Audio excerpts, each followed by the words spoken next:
आइए देखते हैं यहाँ जातियों का समीकरण क्या है। यहाँ कुल वोट लगभग 17,50,000 के करीब है, जो कि इस प्रकार है, जिसमें अनुसूचित जाति यानी कि मजहबी सिख, चमार, वाल्मीकि, धानक और बाजीगर के लगभग 7,25,000 वोट बैठते हैं।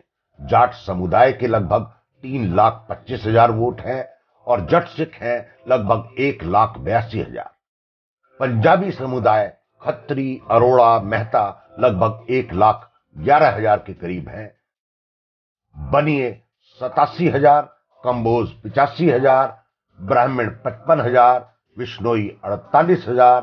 पिछड़ा वर्ग जिसमें कि कुम्हार, सैनी, अहीर, गुजर, खाती, सुनार लगभग 1,30,000 और दूसरे जिसमें कि मुस्लिम है, क्रिश्चियन है, जैन है, वो लगभग 15,000 मतदाता हैं। कभी इस संसदीय क्षेत्र में कांग्रेस पार्टी का बोलबाला था। पूर्व केंद्रीय राज्य मंत्री कुमारी शैलजा के पिता चौधरी दलबीर सिंह यहां से 4 बार और खुद शैलजा 2 बार सांसद रही हैं। आत्माराम गिल और पूर्व कांग्रेस प्रदेश अध्यक्ष अशोक तंवर भी यहां से 1 बार सांसद रह चुके हैं। 2014 और 2019 में उन्हें हार का मुंह देखना पड़ा था। आइए नजर डालते हैं यहां के संसदीय इतिहास पर। 1967 और 71 में चौधरी दलबीर सिंह, जो कि हरियाणा के एक दलित नेता थे, लगातार सिरसा से सांसद रहे। सिरसा की राजनीति में पहली बार बदलाव तब आया जब आपातकाल के दौरान यानी कि इमरजेंसी के बाद 1977 में यहां से दलित नेता चांद राम सांसद बने। जैसे ही लोगों का जनता दल से मोह भंग हुआ, चौधरी दलबीर सिंह साल 1980 और 1984 में फिर सिरसा से जीते। साल 1988 में जब वीपी सिंह की आंधी चल रही थी, देवीलाल उसके नायक थे, तो सिरसा से 1988 में जनता दल और 1989 में लोकदल से हेतराम ने चुनाव जीता। वीपी सिंह से भी जनता का जल्दी से ही मोह भंग हो गया। यहां से पहली बार 1991 और फिर दोबारा 1996 में चौधरी दलबीर सिंह की बेटी कुमारी शैलजा ने विजय का डंका बजाया।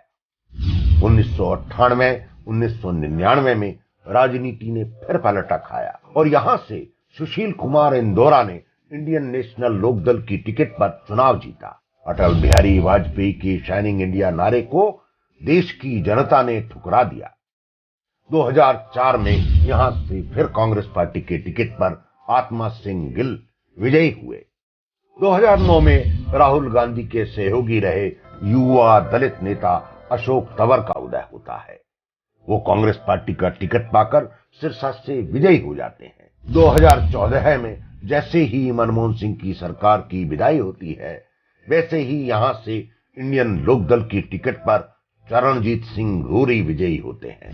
2019 में भारतीय जनता पार्टी ने पहली बार अपना खाता खोला। इनकम टैक्स में 22 साल नौकरशाह रही सुनीता दुग्गल ने नरेंद्र मोदी की साख का लाभ उठाकर सिरसा से भारतीय जनता पार्टी की विजय का परचम लहरा दिया। सुनीता दुग्गल सिरसा की रहने वाली नहीं है। सुनीता के पति भारतीय पुलिस सेवा में हरियाणा में एक वरिष्ठ अफसर हैं। 2014 में वे फतेहाबाद के रतिया सीट से विधानसभा का चुनाव लड़ चुकी थीं, तब वे कुछ ही वोटों से हार गईं। इसके बाद लोकसभा चुनाव 2019 में मोदी लहर में भारतीय जनता पार्टी की टिकट पर चुनाव मैदान में उतरी और कांग्रेस के अशोक तंवर को करीब 3,09,000 वोटों से हरा दिया।